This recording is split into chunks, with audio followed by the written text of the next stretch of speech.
Устаз биз бактылуу болгондо баары эле табылат эле, ажырашканыбызга 1 жылдын жүзү болду, мага махыр бербеди, күйөөм моюнуна карыз болуп калабы, кенен айттык. Устаз күйөөмө дуа кылып коюңузчу дейт.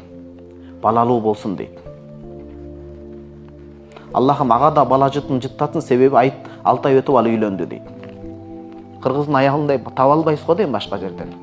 Ажырашып кеткен, бирок күйөөсүнө бакыт тилеп атат да. Мындай аялды колдон чыгарбаш керек.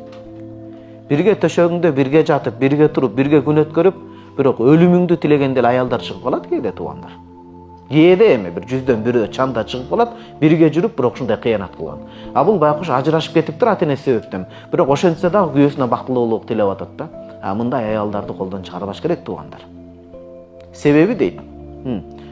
Устаз аял турмуштан ажырашып кетсе, башкага турмушка чыкпай жүрө берсе, күнөөкөр болуп калабы дейт. Себеби мен эркекке деген ишеничим жок болуп кетти.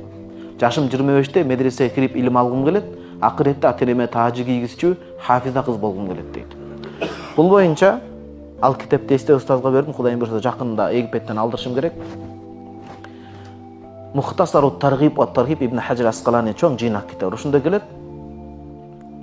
Кайсы бир аял күйөөсү өлүп калып, же күйөөсүнөн ажырашып, жесир калып, анан балдары болуп, өмүрүн балдарын арнап, шарты көңүл буруңуз.